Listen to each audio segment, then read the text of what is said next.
ভূমধ্যসাগরের নৌকাডুবিতে যখন অভিবাসন প্রত্যাশী বাংলাদেশিদের করুণ মৃত্যুর খবর আসে, কিংবা উত্তাল সাগরে যখন ট্রলারে ভাসতে থাকা অসহায় মানুষ খবর হয়ে ওঠে সংবাদ মাধ্যমে, তখন নিরাপদ অভিবাসন নিয়ে আলোচনার যৌক্তিকতা আরও স্পষ্ট হয়ে ওঠে। অভিবাসন নিয়ে বিভিন্ন সমস্যা এবং তার সমাধান খোঁজার এই অনুষ্ঠান অভিবাসীর আদালত এমন বহু মানুষের জীবনের নানা করুণ ঘটনা আর তার সমাধান জানার চেষ্টা থাকে প্রতি মাসের দ্বিতীয় এবং চতুর্থ শনিবারে।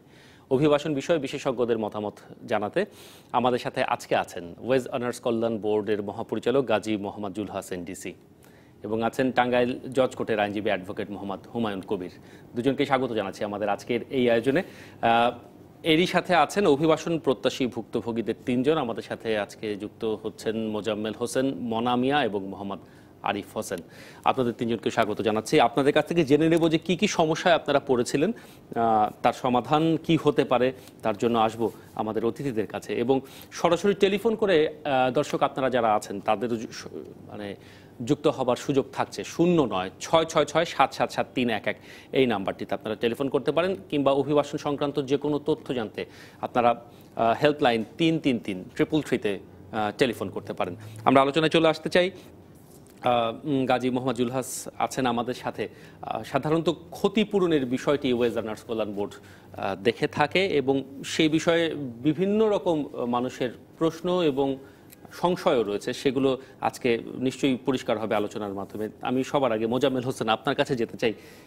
কি সমস্যা হয়েছিল আপনার ক্ষেত্রে, সেটা কি জানাবেন? আমি ডিউটির টাইমে স্টক করছি। কোথায় ছিলেন আপনি ডিউটি? সৌদি আরবে। কত সালের ঘটনা এটি? এটা 2018 সালে। 2018 মানে গত বছরে। হ্যাঁ, তারপরে ওখানে সামান্য চিকিৎসা করকে আমার দেশে পাঠিয়ে দেয় ছুটিতে। এখন ছুটি শেষ হয়ে গেছে, এখন আমি আর যেতে পারি না। আমার পুরো শরীর অবশ হয়ে গেছে। তারপরে আমি খুবই অসুস্থ হয়েছি, লাঠি ছাড়া চলতেই পারি না, যে কোনো একজনের হাতে ধরে চলতে হয়। আপনি যে কোম্পানিতে কাজ করতেন, তাদের কোম্পানিতে কাজ করতাম, আমাকে কিছুই দেয় নাই। আচ্ছা, আর যার মাধ্যমে গিয়েছিলেন নিশ্চয়ই কোনো দালাল কিংবা কোনো দালালের মারফতে গিয়েছিলাম 2007 সালে। হ্যাঁ, তখন সেই অফিস আছে কিনা না আছে বলতেও পারি না এখন। আচ্ছা, আপনি এই যে ক্ষতিপূরণ কিংবা এই সমস্যার জন্য এখানে এসে কারোর সাথে যোগাযোগ করেছেন, কোনো অফিস কিংবা কর্তৃপক্ষে? কোনো যোগাযোগ জানি না, আমি জানতাম না, তখন একজন আমাকে বললো, তাই আসলাম। রামরুর মাধ্যমে আপনি এখানে আসলেন। ধন্যবাদ মোজাম্মেল হোসেন। এই যে সমস্যাটিতে পড়েছেন মোজাম্মেল হোসেন, দীর্ঘদিন তিনি কাজ করছেন, কিন্তু উনি জানেন না আসলে কোথায় গেলে এই ক্ষতিপূরণ পাওয়া সম্ভব, কিভাবে সম্ভব। গাজী মোহাম্মদ জুলহাস হোসেন। ধন্যবাদ ডিবিসিকে। আপনি ক্ষতিপূরণ নিয়ে প্রশ্ন করেছেন। ক্ষতিপূরণ আসলে বিভিন্ন ধরন আছে। একটা হচ্ছে যে যেখানে কাজ করেন, যে দেশে কাজ করেন, সেখানে যদি কেউ মৃত্যুবরণ করেন কিংবা আহত হন, সেখান থেকে ওই সরকার বা ওই নিয়োগকর্তা বা ওইখানে যারা কোম্পানি আছে তাদের থেকে একটা ক্ষতিপূরণ পাওয়া যায়। সেই ক্ষতিপূরণটা আমরা আদায় করে, সেটা একটা মামলা মোকদ্দমার মাধ্যমে আদায় করা হয়। আদায় করে আমরা যারা এখানে ফ্যামিলি থাকে তাদেরকে পৌঁছাই। আর একটা যেটা আমাদের এখান থেকে ওয়েজ অনার্স কল্যাণ বোর্ড থেকে দেওয়া হয়, সেটা হচ্ছে যে দুটো কারণে দেওয়া হয় এখানে। একটা হচ্ছে যদি কেউ বিদেশে মৃত্যুবরণ করেন অথবা ছুটিতে এসে যদি কেউ মৃত্যুবরণ করে, তাহলে তার পরিবারকে 3 লক্ষ টাকা দেওয়া হয় ক্ষতিপূরণ বাবদ। আর ডেড বডি যখন আসে বিদেশ থেকে, তখন এয়ারপোর্টে আরও 35,000 টাকা আমরা দিই, মানে সর্বোচ্চ 3,35,000 টাকা পরিবারকে দেওয়া হয়। এটা মৃত্যুর ক্ষেত্রে? এটা মৃত্যুর ক্ষেত্রে। আর যদি কেউ আহত হয়ে বিদেশ থেকে আসেন, অসুস্থ হয়ে আসেন, কিংবা দেশে এসে অসুস্থ হয়ে যান, সেই ক্ষেত্রে আমরা তার চিকিৎসার জন্য 1 লক্ষ টাকা আমরা দিয়ে থাকি। সেটা মোজাম্মেল হক সাহেব দেখা যায় যে উনি 2018 সালে অসুস্থ হয়ে আসছেন। ওনার উচিত ছিল যে এসে সাথে সাথে চিকিৎসার জন্য আমাদের কাছে আবেদন করা। আমরা পরীক্ষা নিরীক্ষা করে সেটা হয়তো এতদিন ওনাকে আমরা 1 লক্ষ টাকা, সর্বোচ্চ 1 লক্ষ টাকা দেওয়ার বিধান আছে, তবে আমরা এর কম দিই না। আমরা একটু এই রোগগুলো, এই চিকিৎসাটার জন্য, যেগুলি অসুস্থ, মানে একটু যাদের যে চিকিৎসাটা অনেক ব্যয়বহুল, এগুলির জন্য এখান থেকে দেওয়া হয়। ছোটোখাটো অসুস্থতার জন্য টাকা দেওয়া হয় না। তবে আমরা সেগুলি একটা, আমার কমিটি আছে, কমিটির মাধ্যমে পরীক্ষা নিরীক্ষা করে আমরা দিয়ে থাকি। তবে দ্রুতই আমরা দিই। সেটি তো বোর্ড দিচ্ছে, কিন্তু উনি যেখানে কাজ করতেন তাদের মাধ্যমে কোনো ক্ষতিপূরণ কিংবা, কারণ উনি ওখানে কাজ করতে করতে স্ট্রোক করে এই অবস্থায় এসে পড়েছেন। সেটা ওইখানে কোনো, এখন উনি স্ট্রোক করছেন, স্ট্রোকের জন্য হয়তো আমার ধারণা যে স্ট্রোকের জন্য এটা পাবেন না, এমনকি মৃত্যুবরণ করলে ওইখান থেকে ক্ষতিপূরণ পাওয়ার কোনো সম্ভাবনা নয় স্ট্রোকের কারণে, মানে এটা স্বাভাবিক মৃত্যু। কিন্তু যদি অন ডিউটি কিংবা অ্যাক্সিডেন্ট কিংবা যে কোনোভাবে ওইখানে অন ডিউটিতে যদি কোনো অ্যাক্সিডেন্ট ঘটে থাকে সেটার ক্ষেত্রে ক্ষতিপূরণ ওই কোম্পানি থেকে বা ওই সরকার থেকে পাবেন। কিন্তু ওনার ক্ষেত্রে যেটা স্ট্রোক করছে এটা আমি মনে করি এটা স্বাভাবিক বিষয়।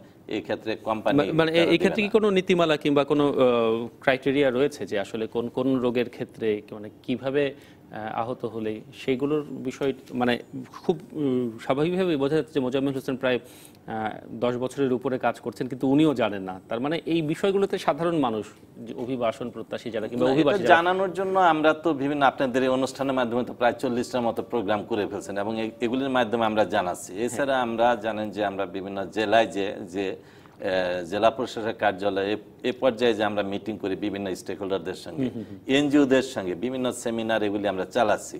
এছাড়া আমরা বিভিন্ন লিফলেট এবং ওনারা যখন বিদেশ যান বিশেষ করে তখন আমরা একটা ওরিয়েন্টেশন কোর্স করি এখানে আমাদের এখানে ওনাদেরকে এই কথাগুলি সব বলা হয় এবং এই লিফলেট যেগুলো আমাদের লিফলেট তারপরে আমাদের ছোট বুকলেট আছে সেগুলি ওনাদেরকে দেওয়া হয় সো দ্যাট যে তারা এগুলি পড়ে নিতে পারে, তাদের কি কি সুবিধাগুলি আমরা দিয়ে থাকি এগুলি জানানোর চেষ্টা করি আমরা। তবে হয়তো অনেকে ওনাকে যেটা দেখা যায় অনেক আগে হয়তো গিয়েছেন, উনি হয়তো ভুলে গেছেন কিংবা ওই সময় আমাদের এই ইনিশিয়েটিভগুলি ছিল না। তবে বর্তমানে আমাদের যে কার্যক্রম সম্পর্কে এটা আমরা মানুষকে অবহিত করার জন্য বিভিন্নভাবে আমরা প্রচেষ্টা নিয়েছি। সেক্ষেত্রে মোজাম্মেল হোসেন ওনার এখন কোনো ক্ষতিপূরণ কিংবা সহায়তা পাওয়ার সুযোগ রয়েছে? এখন সহায়তা উনি যেহেতু 18 সালে আসছেন, এটা ছুটিতে হয়তো উনি আসছেন, সম্ভবত ছুটিতেই আসছেন, ছুটিতে আসলে উনি পাবেন। আমি দেখবো শুধু এটা আমাদের কন্ডিশনাল, এগুলি কন্ডিশন আছে। সে কন্ডিশন হচ্ছে যারা বৈধভাবে বিদেশে যান তাদের জন্য আমি সবকিছু করতে পারি, অবৈধভাবে যারা যান তাদের জন্য আসলে আমাদের তেমন কিছু করার থাকে না। তারপরে কেস টু কেস ভিত্তিতে যদি দেখি যে না এটা অনেক সময় সে তো আফটার অল বাংলাদেশি লোক, তাকে তো আমাদের দেখতেই হবে, সেগুলি দেখা যাবে। তো মোজাম্মেল হোসেন যেহেতু সৌদি আরব গিয়েছেন এবং উনি অসুস্থ, আমার ধারণা যে উনি যদি একটা আবেদন করেন বা আজকে আমি জানলাম নোট নিয়ে নিলাম, তারপর ওনার একটা আবেদন লাগবে, আমি ওনার কেসটা দেখবো এবং চেষ্টা করবো ওনাকে আমি আর্থিক সহযোগিতা। আমি সবার ছোট ফ্যামিলিতে, আমার বাপ মা কেউ নেই, আমার 2টা মেয়ে, খুবই কষ্টে আছে। ঠিক আছে, আপনার বিষয়টা আমি জানলাম এবং অবশ্যই আমরা গুরুত্বের সঙ্গে বিবেচনা করব। আমি রাস্তায় বসা ছাড়া উপায় নেই স্যার, যেভাবে আছে। মোজাম্মেল হোসেনের যে বিষয়টি আসলে ঘটেছে, মোহাম্মদ হুমায়ুন কবির আপনার কাছে আসি, মানে এই ক্ষেত্রে সচেতনতার একটি বিষয় বারবার আসে, আর আমরা সাধারণত অভিবাসীর আদালত এই অনুষ্ঠানে সচেতন করার চেষ্টা যাই করি বিভিন্নভাবে। জি, আপনাকে ধন্যবাদ, সেই সাথে ডিবিসির অগণিত দর্শক এবং শ্রোতা যারা এই মুহূর্তে অনুষ্ঠানটা দেখছেন তাদেরকেও ধন্যবাদ এবং সম্মানিত আলোচক স্যারকেও এখানে ধন্যবাদ জানিয়ে আমি আপনার আসলে আজকে আমার বক্তব্যটা অনেকটা আমার শুধুমাত্র সচেতনতার উপরে আমি কথা বলবো। স্যার একটা কথা বলছেন যে যদি কেউ ক্ষতিপূরণ পেতে চান তাহলেও কিন্তু এখানে ক্ষতিপূরণ পাওয়ার 2টা ক্রাইটেরিয়া আছে। প্রথমত স্যার বলছেন যে বাংলাদেশে যদি একটা ঘটনা ঘটে, অনাকাঙ্ক্ষিত ঘটনা, একটা হলো যে দেশে কর্ম করতে যান সেই দেশে যদি একটা ঘটনা ঘটে। তো ঠিক আমিও আজকে এখানে এই অনুষ্ঠানের মাধ্যমে দুটো কথা বলবো। সেটা হলো যে বিএমইটির একটা দায়িত্ব আছে, সেটা হলো যে দেশে অর্থাৎ বিদেশে যাওয়ার পূর্বের যে দায়িত্ব এবং কিছু কর্তব্য আছে। আর যখন একজন কর্মী অলরেডি বিদেশ চলে গেছে তখন কিন্তু শ্রম কল্যাণ উইং নামে একটা উইং আছে, যেটা অভিবাসী কর্মীদের তাদের ভালো মন্দ সুখ দুঃখ দেখভাল দায়িত্ব কিন্তু তাদের উপর অর্পিত আছে। এই বৈদেশিক কর্মসংস্থান আইনের 19 ধারায় কিন্তু 19-এর 4 উপধারায় এই কথাটা বলা আছে যে ব্যুরো অর্থাৎ জনশক্তি কর্মসংস্থান এবং প্রশিক্ষণ ব্যুরোর দায়িত্বটাই হলো অভিবাসী যারা কর্মী আছে তাদেরকে তাদের যে স্বার্থ সংরক্ষণ করা, সেই স্বার্থ সংরক্ষণ করার ক্ষেত্রে কিন্তু আবার বিধিমালায় আছে প্রায় 38টা কর্তব্য এবং দায়িত্ব তাদের উপর আর অর্পিত আছে। সেই 38টা দায়িত্ব এবং কর্তব্যের মধ্যে কিন্তু একটা দায়িত্ব আছে যে চিকিৎসা সেবা পাওয়া। তাহলে মোজাম্মেল ভাই যখন সেই দেশে অ্যাক্সিডেন্টটা করলো, যদি সেখানে দেশের সাথে যোগাযোগ রাখতো তাহলে কিন্তু শ্রম কল্যাণ উইংয়েরও একটা দায়িত্ব ছিল। আর এখানে জব কন্ট্রাক্টের কথাটা আমি একেবারে খুব গুরুত্ব সহকারে বলবো, সেটা যখন ওনার যারা বিদেশে যাওয়ার জন্য মনস্থির করবেন সাথে সাথে কিন্তু তাদের দায়িত্বটা হলো যে আমার জব কন্ট্রাক্টে কি আছে। যদি স্যার কিন্তু একটা কথা বলেই ফেলছেন যে সেখানে কিন্তু যে ওনাকে যে সাহায্য সহযোগিতা দিবে সেই জব কন্ট্রাক্টে কিন্তু সেটা উল্লেখ আছে কিনা যে কোন কোন অবস্থায় কোন কোন ক্রাইটেরিয়ায় পড়লে ওনারা সেবাটা পাবেন। এখানে স্যার যেটা বললেন এটা যে আসলে এই বাংলাদেশ সরকারের কাছ থেকে কিন্তু ভালো একটা অ্যামাউন্ট ওনারা চিকিৎসার জন্য পেতে পারেন।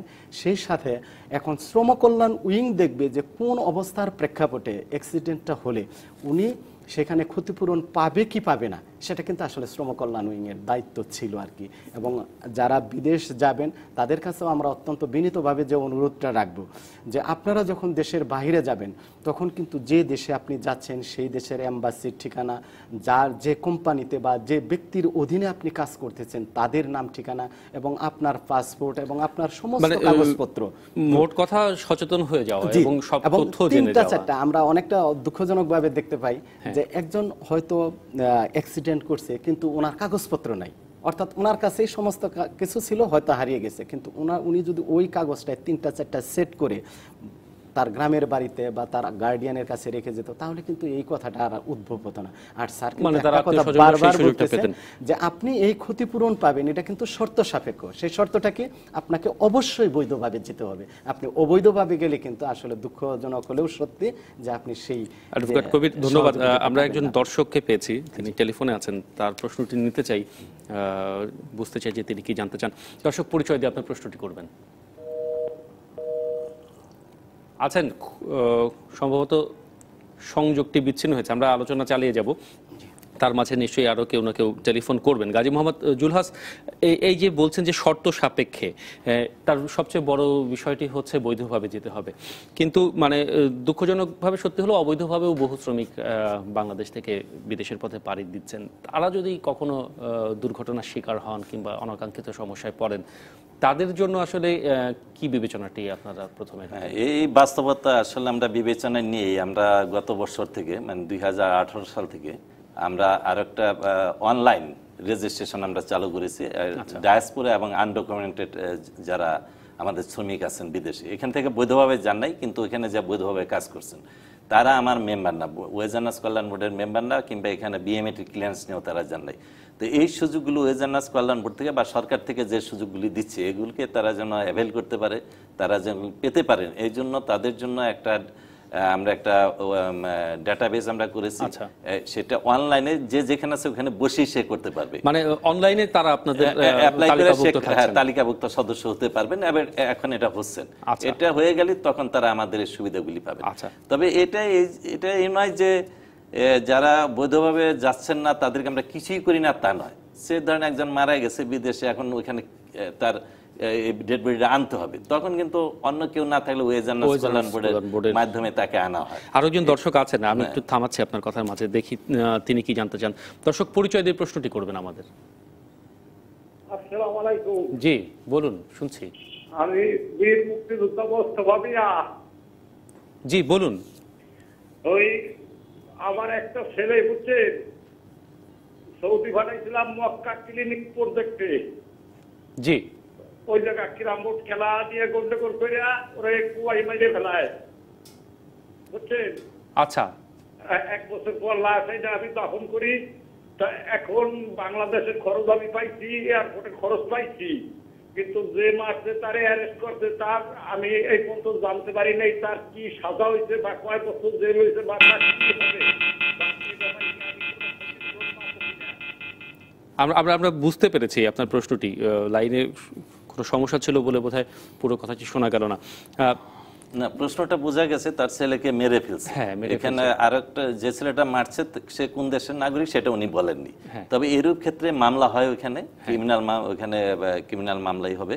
সেই মামলার যে রায়টা হবে সেই রায়ের প্রেক্ষিতে কম্পেনসেশন আসবে। আচ্ছা, তো সে কেসটা হয়েছে কিনা উনি যদি ডিটেল যোগাযোগ করে আমাদের সঙ্গে তাহলে এটা আমি বের করতে পারবো, এটা এই মামলাটার কি পর্যায়ে আছে, কম্পেনসেশন পাবে কিনা সেটাও ওইখানে যে কোর্ট আছে, তারা পুলিশ আছে, তারা আইডেন্টিফাই করবে তারা যে জাস্ট কম্পেনসেশন পাবে কি পাবে না। এই 2 টাকার ছিল ওইখানে মৃত্যুর জন্য, খুনের জন্য এই ধরনের সেগুলি বের করবে।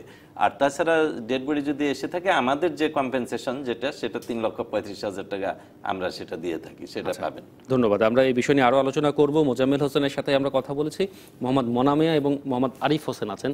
আমরা একটি বিরতির পরে তাদের কাছে যাব। দর্শক আমাদের সাথে থাকুন, আমরা ফিরছি কিছুক্ষণের মধ্যেই। বিরতির পরে ফিরে এলাম অভিবাসীর আদালতে, স্বাগত আরও একবার। মাসের দ্বিতীয় এবং চতুর্থ শনিবার দুপুর 12:15 এই অনুষ্ঠানে আপনারা জানাতে পারেন আপনাদের অভিবাসন সংক্রান্ত যে কোনো সমস্যার কথা। ফেসবুকে আমাদের পেজেও মন্তব্য করতে পারেন। এছাড়া অভিবাসন সংক্রান্ত যে কোনো তথ্য জানতে 333-333 এই হেল্পলাইনে আপনারা ফোন করতে পারেন। আর সমাধান দেবার জন্য আজকে আমাদের সাথে স্টুডিওতে আছেন বিশেষজ্ঞ হিসেবে ওয়েজ আর্নার্স কল্যাণ বোর্ডের মহাপরিচালক গাজী মোহাম্মদ জুলহাস এনডিসি, এবং আইনজীবী হিসেবে আছেন অ্যাডভোকেট মোহাম্মদ হুমায়ুন কবির। আর অভিবাসন প্রত্যাশী যারা রয়েছেন তারা সরাসরি টেলিফোন করে নিচের দেখানো নাম্বারে আমাদের সাথে যুক্ত হতে পারেন। আর মোহাম্মদ মনামিয়া, মোজাম্মেল হোসেন, আরিফ হোসেন, তারা তিনজন আছেন আমাদের সাথে।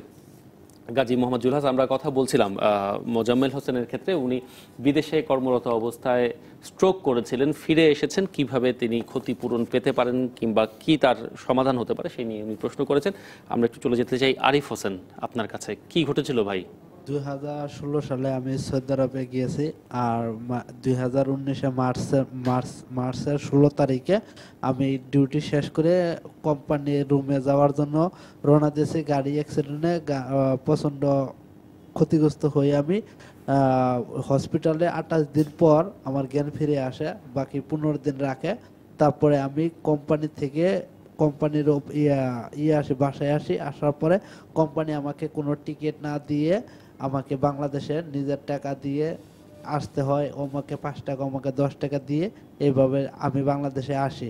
কিন্তু পায়ের মধ্যে প্রচণ্ড পরিমাণ আঘাত পেয়েছি, ওই জায়গায় স্ক্রু পর্যন্ত আছে, যে পেটের মধ্যে সেলাই আছে অনেকগুলা, এই জায়গা থেকে এই পর্যন্ত সেলাই আছে অনেক। আমার শরীরে 250-র মতো সেলাই আছে আর কি, অ্যাক্সিডেন্টে প্রচণ্ড পরিমাণ। 28 দিন পর আমার যে জ্ঞান ফিরেছে। কিন্তু আমার কাছে, আপনাদের কাছে আকুল আবেদন এটা যে আমি কিভাবে কি করব, এখন আপনাদের কাছে আকুল আবেদন, আমি আপনাদের সহযোগিতা চাই। কোম্পানি কি কোনো রকম ক্ষতিপূরণ দেয়নি? কোম্পানি কোনো রকম কিন্তু এই যে 28 দিন ক্ষতিপূরণ দিছে না। হাসপাতালে ছিলেন, এই সময় এই চিকিৎসা ব্যয় কারা বহন করেছে? এটা টাকাটা কে দিয়েছে, ওই দেশের সরকার দিয়েছে নাকি কোম্পানি দিয়েছে, এটা আমি জানি না। আচ্ছা, আপনি এখানে এসে কোনো কর্তৃপক্ষ, ওয়েজ আর্নার্স কল্যাণ বোর্ড কিংবা বিএমইটি তাদের কারোর কাছে কোনো আবেদন করেছেন? প্রথম 1 মাস আগে আবেদন করেছিলাম। কালকে আমাকে ফোন দিয়ে বলছে যে ঢাকা যেতে হবে অফিসে, তখন আমি আসছি আর কি। এখন আমার আকুল আবেদন, এখন আমি প্রচন্ড পরিমাণ খুব খারাপ অবস্থায় আছি। কেউ যদি ভাত খেতে দেয় খেতে পারি, কেউ যদি না দেয় খেতে পারে না। আমার বাবা নেই, খুবই দুর্দশাগ্রস্ত এই অবস্থা। আমি একটু জানতে চাইবো এটা নিয়ে, আরো একজন দর্শক আছেন টেলিফোনে, তার প্রশ্নটা একই সাথে নিয়ে নিতে চাই। দর্শক, পরিচয় দিয়ে আপনার প্রশ্নটি করুন। আসসালামু আলাইকুম। জি, শুনতে পাচ্ছি, বলুন।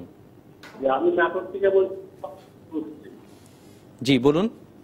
আমার এক ভাতিজের বউকনে ছিল বিগত 3 বছর আগে, তো সেখানে তাকে মৃত্যুবরণ করে। তো আমরা বডিতে শুধু একটা গুলি ঢোকার হয়েছিল, মানে ধরানা পড়েছে গুলি করা হচ্ছে।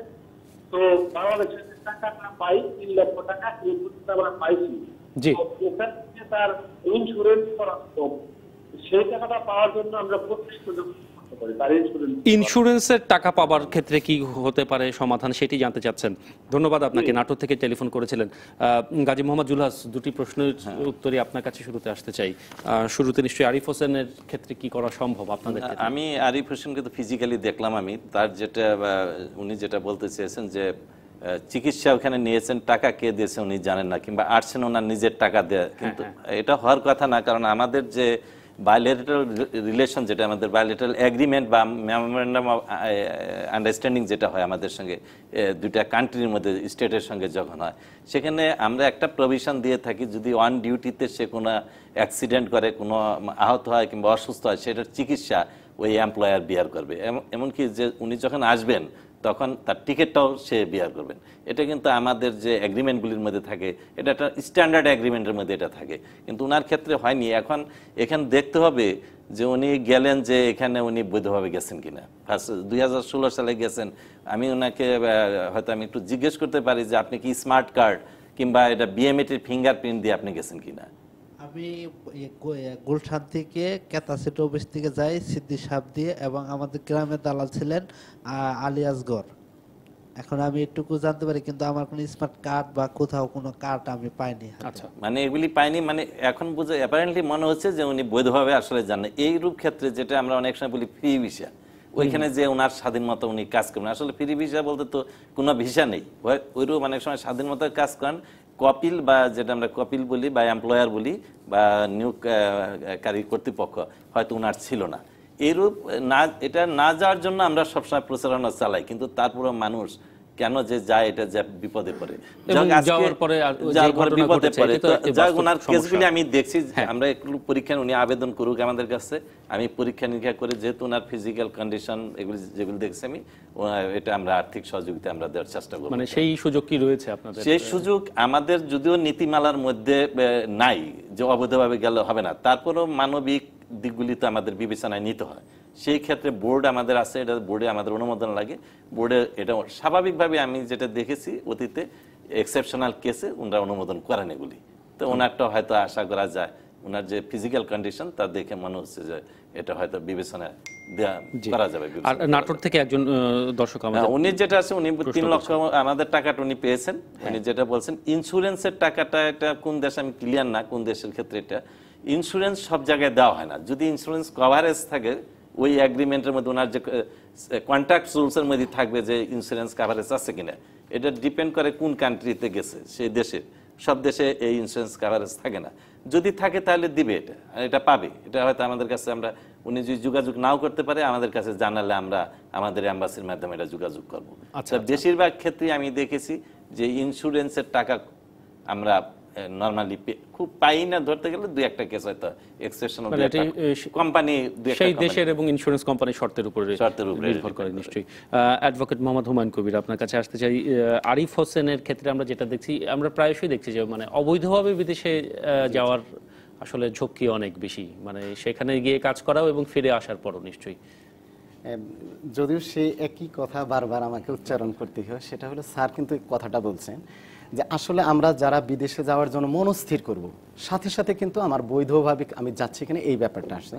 আর স্যারের সাথে আমি আরেকটু অ্যাড করে যে কথাটা বলবো সেটা হলো আসলে আমাদের ওই রামরোজ যাদের সৌজন্যে আমরা এই অনুষ্ঠানটা করছি, তারা মোবাইলে কিন্তু কেসগুলো আসে, সেখান থেকে 2টো কেস নিয়ে তারপর আমি আরেকবার কথাটা বলবো। এখানে মোহাম্মদ আলী সীতাকুণ্ড চট্টগ্রাম থেকে উনি একটা প্রশ্ন করছেন যে উনি প্রায় 40 বছর যাবৎ সে বিদেশ করছে। বিদেশ করার পর একটা পর্যায়ে এসে বিভিন্ন ধরনের রোগে শোকে জর্জরিত, উনি ওই ওয়েজ আর্নার্স কল্যাণ বোর্ড থেকে কোনো সহযোগিতা পাবেন কিনা।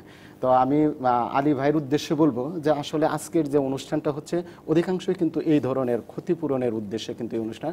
স্যার কথাগুলো বলে ফেলছেন, আপনার যে কাগজপত্রগুলো আছে সেগুলো নিয়ে আপনি দ্রুত চেষ্টা করবেন যে ওয়েজ আর্নার কল্যাণ বোর্ডে আসার জন্য। অ্যাডভোকেট কবির, আরেকজন দর্শক আছেন আমাদের সাথে টেলিফোনে, তার প্রশ্নটিও নিয়ে আসতে চাই, একই সাথে সবগুলো প্রশ্ন যোগ করতে চাই। দর্শক পরিচয় দিয়ে প্রশ্নটি করবেন। আছেন কেউ আমাদের সাথে? হ্যালো, জি জি শুনতে পাচ্ছি, বলুন। আমি বলতেছিলাম আমি 2000 সালে আমি সৌদি আরব গেছিলাম। 2000 সালে সৌদি আরব গিয়েছিলেন? হ্যাঁ। এখন আমি 2001 সালে আমি একটা অ্যাক্সিডেন্ট করি কোম্পানিতে। এই ডান হাতের আমার মাঝখানের 2টা আঙ্গুল কেটে যায় এবং আর 2টা আঙ্গুল ড্যামেজ, বুঝছেন? জি। তো আমি এই এরপরও আমি এটার জন্য কোম্পানি থেকে, মানে ইন্স্যুরেন্স কোম্পানি থেকে বাংলাদেশের ছোট ইন্স্যুরেন্স ছিল প্রায় 2 লাখ টাকার মতো আমি পেয়েছিলাম। এটা কি বাংলাদেশের ইন্স্যুরেন্স কোম্পানি থেকে নাকি সৌদি আরবি? এটা সৌদি আরব কোম্পানি। হ্যাঁ হ্যাঁ, ঠিক আছে। তারপরে আমি আরো 16 বছরের মতো ওইখানে এই হাত নিয়ে কাজ করেছি। শুনতে পাচ্ছেন? শুনতে পাচ্ছি। আপনি আপনার প্রশ্নটি করুন, কি জানতে চাচ্ছেন আপনি? তো এটা মানে 16 বছর পরে আমি গত 2017 নভেম্বরে আমি দেশে চলে আসি। এটার জন্য কি আমি কোনো ক্ষতিপূরণ বাংলাদেশে আবদার করতে পারি নাকি? এখন মানে 2001 সালের দুর্ঘটনার পর এখন তিনি মানে সেই ক্ষতিপূরণ পাওয়ার আদৌ কোনো সুযোগ আছে কিনা? না, এই ক্ষেত্রে সুযোগ নাই। উনি 2002 সালে গেছেন, 2002 সালে ওনার এই ঘটনাটা, 2000 সালে যে 2001 সালের ঘটনা। আমাদের এখানে তো উনি ইন্স্যুরেন্স করে যাননি। তবে আপনাদের জানাই, আপনাদের অবগতির জন্য, সবার জন্য যারা শুনছেন এটা, আমরা দ্রুতই একটা ইন্স্যুরেন্স পলিসি আমরা আরেকটা নতুন ভাবে ইন্ট্রোডিউস করতে যাচ্ছি। সেইখানে আমরা মৃত্যুবরণ আছে, দুর্ঘটনা আছে, কারো যদি আঙ্গুল কাটা যায়, 1 হাত কাটা যায়, চোখ নষ্ট হয়, এগুলো সবগুলো ওইটার মধ্যে আসবে। সেটা আমরা শুরু করব দ্রুতই, আশা করি সেটা শুরু করতে পারলে এই ধরনের সুবিধাগুলি আমরা দিতে পারবো। আর ওনার ক্ষেত্রে যেটা, সেটা উনি অনেক আগের ঘটনা, 1 নম্বর। 2 নম্বর হচ্ছে যে আমরা যে সুযোগগুলি দিই এগুলি ছুটিতে এসে যদি ঘটনাগুলি ঘটে, মানে 6 মাসের মধ্যে, আসার 6 মাসের মধ্যে, তারপরও যারা এর বাইরেও চলে যায়, এই যে এখানে একজন 40 বছর চাকরি করছেন, উনি হয়তো 1 বছর আগে আসছেন, এগুলিও আমরা অনেক সময় বিবেচনায় নেই যদি আমার টাইমটা আছে। যেটা বলেন যে সীতাকুণ্ডের একজন ভদ্রলোক, এটা হ্যাঁ সীতাকুণ্ডের আলী ভাইকে বলবো আপনি অতি দ্রুত আর কি ওয়াইজ জার্নালস কল্যাণ বোর্ডে স্যার এখানে আবেদন নিয়ে আসবেন। আর মিনারা বেগম গাজীপুর থেকে। তবে এখানে একটু বলে রাখি যে আমাদের যে চিকিৎসার জন্য যে টাকাটা দেই, যেমন ওনার আঙ্গুল দুটো কাটা গেছে কিন্তু উনি কাজ করতে সক্ষম, এই আঙ্গুল তিনটা আছে, তারপরে তিনি কাজ করেছেন দীর্ঘদিন। আমাদের যে চিকিৎসার জন্য যে টাকাটা দেয় এটা মেইনলি, যে আমি আগেই বলছি, এটা একটু সিরিয়াস পেশেন্ট, যেমন ডায়ালাসিস করতে হবে, যেগুলো ওনার পক্ষে সম্ভব না, কিংবা হার্ট এখন তার বাইপাস করতে হবে, অনেক ব্যয়বহুল চিকিৎসা, এগুলিতে আমরা দিই। নরমালি ছোটখাটো এগুলোর জন্য আমরা আমাদের এখান থেকে সহযোগিতা। মিনারা বেগমের ঘটনা বলছিলেন, তার আগে আমি আরো একটু থামাতে চাই, কারণ আরো একজন দর্শক আছেন। আমি একসাথে প্রশ্নগুলো নিয়ে আসলে হয়তো আলোচনা সুবিধা হবে। দর্শক পরিচয় দিয়ে প্রশ্নটি করবেন। আমার নাম বাবুল হোসেন, ঢাকা কেরানীগঞ্জ। জি বাবুল হোসেন বলুন। ঢাকা কেরানীগঞ্জ। আমার ওয়াইফ 4.5 বছর আপনার জর্দানে চাকরি করছে, সে জায়গায় অ্যাক্সিডেন্টে মারা গেছে। মারা যাওয়ার পর বাংলাদেশে লাশ আসছে, লাশ আসার পর বাংলাদেশ থেকে 3,35,000 টাকাও পাইছি। ওই জায়গায় বিচার হয়েছে, বিচার হয়েছে, বিচারে সাপোর্টে বিচার হয়েছে, রায় হয়েছে, ওই জায়গায় জরিমানা হয়েছে। ওরা বলতেছে পাঠাই দিচ্ছি, এম্বাসির এক লোকের সাথে সম্পর্ক ছিল, তো ওনার বলছে যে আমরা প্রসেস করে এগুলা রায় হয়ে গেছে, সাপোর্টে পাঠাই দিচ্ছি। এই জায়গাটা প্রবাসী কল্যাণ মন্ত্রণালয় থেকে আমার বলতেছে এই পাইবেন, এই পাইতেছেন, অনেক টাকা খালি এই বলতেছে, আমি পাইতেছি না। 6 মাস আগে রায় শেষ হয়েছে ওই জায়গায়। ধন্যবাদ বাবুল হোসেন প্রশ্নটি করবার জন্য। এই ক্ষেত্রে কি করবার রয়েছে সেটিও একটু জানতে চাই, এবং মিনারা বেগমের ঘটনাটি আপনি বলবেন। আর মোহাম্মদ মনামিয়াও আছেন আমাদের সাথে। সবগুলো ঘটনা নিয়ে আমরা একটু বিরতির পরে ফিরতে চাই উত্তরগুলো জানার জন্য। নিশ্চয়ই দর্শক আপনারাও সাথে থাকবেন আমাদের। ফিরছি কিছুক্ষণের মধ্যেই। আমরা বিরতির পরে ফিরে এলাম অভিবাসীর আদালতে। অভিবাসন সংক্রান্ত বিভিন্ন বিষয়ের সমাধান দেবার চেষ্টা থাকে আমাদের প্রতি মাসের দ্বিতীয় এবং চতুর্থ শনিবার দুপুর 12:15 এবং টেলিফোন করে সরাসরি আপনারা যুক্ত হতে পারেন, ফেসবুকের পেজের মাধ্যমে মন্তব্য করতে পারেন। আমরা আজকে আলোচনা করছি, আমাদের সাথে আছেন ওয়েজ আর্নার্স কল্যাণ বোর্ডের মহাপরিচালক গাজী মোহাম্মদ জুলহাস এনডিসি, এবং আছেন টাঙ্গাইল জজ কোর্টের আইনজীবী অ্যাডভোকেট মোহাম্মদ হুমায়ুন কবির, এবং মোজাম্মেল হোসেন, মোহাম্মদ আরিফ হোসেন এবং মোহাম্মদ মনামিয়া, এই তিনজন আছেন আমাদের সাথে। বেশ কিছু প্রশ্ন জমা হয়েছে, আমরা একটু মনামিয়ার বক্তব্য শুনে আসতে চাই, তারপর চেষ্টা করবো এক এক করে প্রশ্নগুলোর উত্তর দিতে। মনামিয়া যদি বলতেন। আসসালামু আলাইকুম। জি আপনি বসে বলুন। আমার ভাগ্নে ফিঙ্গার টিপ সব কিছু দিয়ে বৈধভাবে 2016 সালে সিঙ্গাপুর যায়। সিঙ্গাপুরে? জি, জানুয়ারিতে যায়, 19 সালের জানুয়ারিতে আসে। মার্চ মাসে উনি রোড অ্যাক্সিডেন্ট হয়ে মারা যায়।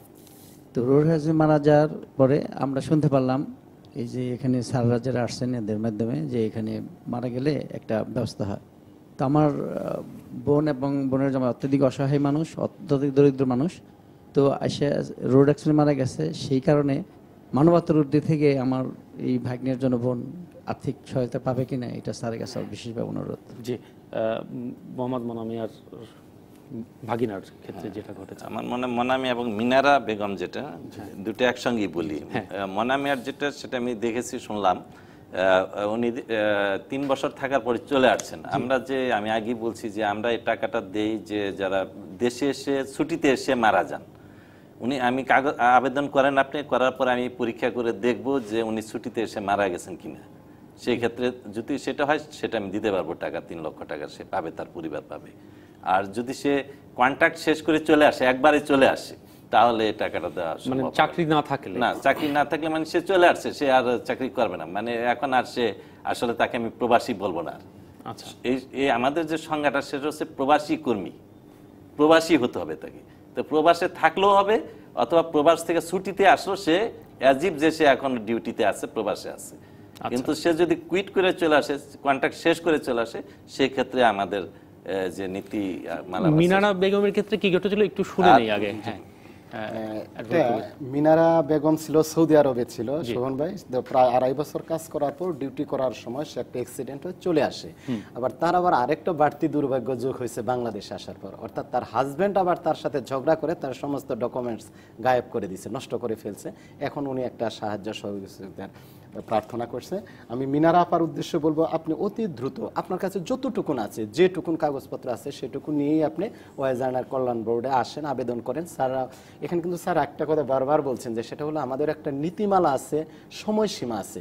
কাজে আমি দর্শক শ্রোতাদের উদ্দেশ্য বলবো যে আপনারা যখন দেশের বাইরে যাবেন অবশ্যই এই যে অত্যন্ত দরকারি জিনিসগুলো অবশ্যই আপনারা স্মরণে রাখবেন, এবং যারা অভিবাসী কর্মী হবেন তাদের যারা স্বজন আছেন, তাদের যারা প্রতিবেশী আছে বা আত্মীয় স্বজন আছে, নিজেদের ভাই বোন আছে, তাদের সাথেও শেয়ার করে যে কি কি সুযোগ সুবিধাগুলো পাবেন, তাহলে পরে আমার মনে হয় যে অনেকেই বঞ্চিত হবেন না। এখন আরিফ ভাইয়ের অবস্থাটা কিন্তু আসলে অত্যন্ত করুণ, অর্থাৎ ওনার মা যদি অন্যের বাড়ি থেকে কিছু সংগ্রহ করে দিতে পারে তাহলে উনি খেতে পারেন, তা না হলে তাও পারেন না, এত একটা মর্মান্তিক অবস্থায় আছে। এখন স্যার কিন্তু আবার আরেকটা কথা বলে ফেলছেন যে উনি যদি ফ্রি ভিসায় যেয়ে থাকে তাহলে তো আর ওই যে সেই বিদেশের যারা তাদেরকেও তাদের যে দায়িত্ব এবং কর্তব্য সেটা কিন্তু শ্রম কল্যাণ উইংয়ের মাধ্যমে গ্রহণ করা যাবে না। কাজেই যারা এরপরে বিদেশ যাবেন তারা এই বিষয়টা অত্যন্ত খেয়াল রেখে যাবেন যে আপনি কিভাবে যাচ্ছেন, কোথায় যাচ্ছেন, সেই জিনিসটা অত্যন্ত মানে সচেতনতার আসলে কোনো বিকল্প দেখা যাচ্ছে না। কাজী মোহাম্মদ বাবুল হোসেন নামে একজন টেলিফোন করেছিলেন, আমরা বিরতিতে যাবার আগে, জর্ডানে তার স্ত্রী মারা গেছেন, সেখানে সম্ভবত কোনো দুর্ঘটনা কিংবা কোনো কারণে আদালতের রায় হয়েছে, সেই রায়ে তিনি একটা বড় ক্ষতিপূরণ পাওয়ার আশা করছেন, কিন্তু এখনো সেই টাকাটা তার হাতে এসে পৌঁছায়নি। উনি বললেন যে উনি চেষ্টা করছেন বিভিন্নভাবে বিভিন্ন কর্তৃপক্ষের মাধ্যমে। সেক্ষেত্রে আপনাদের কোনো কিছু করবার রয়েছে কি? আছে, জর্ডানের যে কেসটা যেটা মারা গেছেন এবং উনি বলছেন যে 3,35,000 টাকা আমরা যেটা এটা উনি পেয়েছেন। আমি আজকে শুনে ভালো লাগলো যে যারা এই টেলিফোন করেছেন আমাদের যে এখান থেকে যে ক্ষতিপূরণগুলো দেওয়া হয় সবাই পেয়েছেন। বিদেশে যেটা সেখানে ক্ষতিপূরণটা পাওয়ার জন্য দুইটা ওয়ে আছে। একটা হলো যে আমাদের মাধ্যমে যদি আমাদের মাধ্যমে পাওয়ার অফ অ্যাটর্নিটা দেওয়া হয়, মানে আমাদের সরকারিভাবে, যেটা আমাদের এম্বাসির মাধ্যমে ফাইট করলে টাকাটা এম্বাসিতে ডাইরেক্টলি চলে আসে, ওইখান থেকে আমাদের কাছে আসে, আমরা দিয়ে পৌঁছে দিই। আরেকটা হলো যে পাওয়ার অফ অ্যাটর্নি অনেক সময় আমাদের আত্মীয় স্বজনের কাছে দিয়ে থাকেন, যেটা আমরা ডিসকারেজ করে দেওয়ার জন্য। কারণ এই আত্মীয় স্বজনদের যখন পাওয়ার অফ অ্যাটর্নি দেওয়া হয় তখন টাকাটা পাওয়ার পরে দেখা যায় তারা এই টাকাটা যখন পেয়ে যায় হাতে তখন এই টাকাটা প্রেরণ করতে চান না, মামলা মোকদ্দমার নামে বিভিন্ন খরচের নামে সেটা বলে যে এটা ব্যয় হয়ে গেছে, সেটা প্রবলেম হয়। তো এখন ওনাকে আমি বলবো, রিকোয়েস্ট করবো আপনি আমার সঙ্গে যোগাযোগ করেন, আমাদের অফিসে আসেন, এসে আমি দেখবো আপনার কেসটা কত নম্বর কেস কি আছে, দেখে এটা কিভাবে হয়েছে এবং আদৌ আসলে টাকা জমা হয়েছে কিনা দূতাবাসে। কিন্তু দূতাবাসে টাকা জমা হলে আমি শিওর যে 1 মাসের মধ্যে টাকা আমাদের কাছে পাঠিয়ে দিবেন। আচ্ছা, তারা টাকা ধরে রাখেন না, এবং আমরাও 1 মাসের মধ্যে, মানে সর্বোচ্চ 2 মাসের মধ্যে টাকাটা আমরা পে করে, এটা আমরা আবার ওই কোর্টকে আমাদেরকে জানাতে হয়, আমরা কোর্টকে অবহিত করি যে টাকাটা যে রেসিপিয়েন্ট সে পেয়েছেন এ টাকা। সুতরাং ওনাকে আমি বলবো আমার অফিসে আপনি আসেন, ওয়েজার্নাস কল্যাণ বোর্ডে আসেন, আমরা এটা পরীক্ষা নিরীক্ষা করে দেখবো। আর মিনারা বেগমের যে বিষয়টা আসছে সেটা আমি বলবো যে আপনি আমরা তারটা দেখবো, আমরা তার চিকিৎসার জন্য যেটা যদি লাগে আমরা দেবো। আরেকটা আজকে আমি আপনাদের মাধ্যমে জানাতে চাই, সেটা আসলে আমরাও জানতে চাই যে আলোচনা শেষ দিকে চলে এসেছে, যে ওয়েজার্নার্স কল্যাণ বোর্ডের মাধ্যমে মানুষ আরো কিভাবে সেটা একটা বলছি যে ইন্স্যুরেন্স একটা যাচ্ছে, সেখানে আমাদের কন্ট্রিবিউশন থাকবে। আর সেকেন্ড যেটা আর একটা আমরা যেটা আমাদের আইনেই আছে যে বিশেষ করে মহিলা কর্মীদের জন্য যারা আসবেন তাদের রিইন্টিগ্রেশনের জন্য কিছু করা, প্রোগ্রাম না, প্রজেক্ট, প্রকল্প, উন্নয়ন প্রকল্প এগুলি না। তো সেক্ষেত্রে মিনারা বেগমকে আমি বলবো যে আপনি যোগাযোগ রাখবেন আমাদের ডেমো অফিসের সঙ্গে, আমরা মহিলাদের জন্য একটা কিছু করতে একটা প্রজেক্ট নেব, মানে নারীদের জন্য আলাদা করে একটা আলাদা প্রজেক্ট আমার আইনেই এটা বলা আছে, তাদেরকে মানে সেই নিয়ে কাজ করছেন এখন, ওই প্রজেক্টে আসতে পারেন, সেগুলো সেই ক্ষেত্রে আমরা বিবেচনা। অসংখ্য ধন্যবাদ গাজী মোহাম্মদ জুলহাস এবং অ্যাডভোকেট হুমায়ুন কবির এবং মোজাম্মেল হোসেন মনামি, আরিফ হোসেন, আপনাদেরও ধন্যবাদ। আলোচনার শেষ দিকে চলে এসেছি আমরা। অভিবাসন সংক্রান্ত যে কোনো তথ্য এবং সেবা পেতে কিংবা এই সংক্রান্ত অভিযোগ জানাতে আপনারা রামরুট ঠিকানায় অথবা 333 নম্বরে সরাসরি যোগাযোগ করতে পারবেন। রামরুট ঠিকানা 179 সাত্তার ভবন, শহীদ সৈয়দ নজরুল ইসলাম সরণি, বিজয়নগর, ঢাকাতে এর অফিস। অভিযোগ ramru@gmail.com কিংবা www.facebook.com/ramru-তেও আপনারা যোগাযোগ করতে পারেন, কিংবা 019117446224 এই নাম্বারে আপনারা সরাসরি